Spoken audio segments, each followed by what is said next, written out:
নিজের ক্লোজ বন্ধু ডন 12 লক্ষ টাকার বিনিময়ে সে তার নিজের বন্ধু সালমান শাহকে হত্যা করেছে। দীর্ঘ 30 বছর পরে এসে চিত্রনায়ক সালমান শাহ এর হত্যার বিচার হতে যাচ্ছে এবং অভিনেতা ডন গ্রেপ্তার হয়েছে। আজ থেকে 30 বছর আগে এদেশের একজন প্রসিদ্ধ চিত্রনায়ক সালমান শাহ হত্যা হয়েছিল, আর 30 বছর পরে এসে এই হত্যা বা এই খুনের মূল রহস্য উদ্ঘাটন হয়েছে। এই হত্যার সঙ্গে তার নিজের বিবি সামিরা জড়িত এবং তার বন্ধু ডন জড়িত। এই তদন্তে যেটা উঠে এসেছে, নিজের স্ত্রী সামিরা সালমান শাহর ক্লোজ বন্ধু ডনকে 12 লক্ষ টাকার বিনিময়ে তাকে 12 লক্ষ টাকা দিয়ে নিজের স্বামী সালমান শাহকে হত্যা করিয়েছিল। আশ্চর্য কথা, নিজের জীবন সঙ্গিনী নিজের স্ত্রী স্বামীকে হত্যা করিয়েছে, আর ডন তার ক্লোজ বন্ধু একসঙ্গে অভিনয় করেছে, একসঙ্গে চিত্র জগতে কাজ করেছে, চলাফেরা একসঙ্গে করেছে, কিন্তু বন্ধুত্বের আড়ালেও এরকম শত্রুতা তার সঙ্গে ছিল।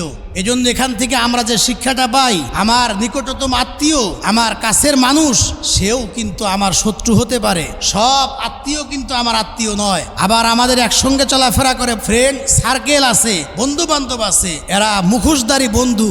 সব বন্ধু কিন্তু প্রকৃত বন্ধু নয়, যেটা নায়ক সালমান শাহর এই হত্যাকাণ্ডে বোঝা যায়। নিজের ক্লোজ বন্ধু ডন 12 লক্ষ টাকার বিনিময়ে সে তার নিজের বন্ধু সালমান শাহকে হত্যা করেছে এবং নিজের স্ত্রী হয়ে হত্যা করিয়েছে। আরেকটি কথা আমি বলবো, যারা অপরাধী তাদেরকে একটা মেসেজ দিতে চাই।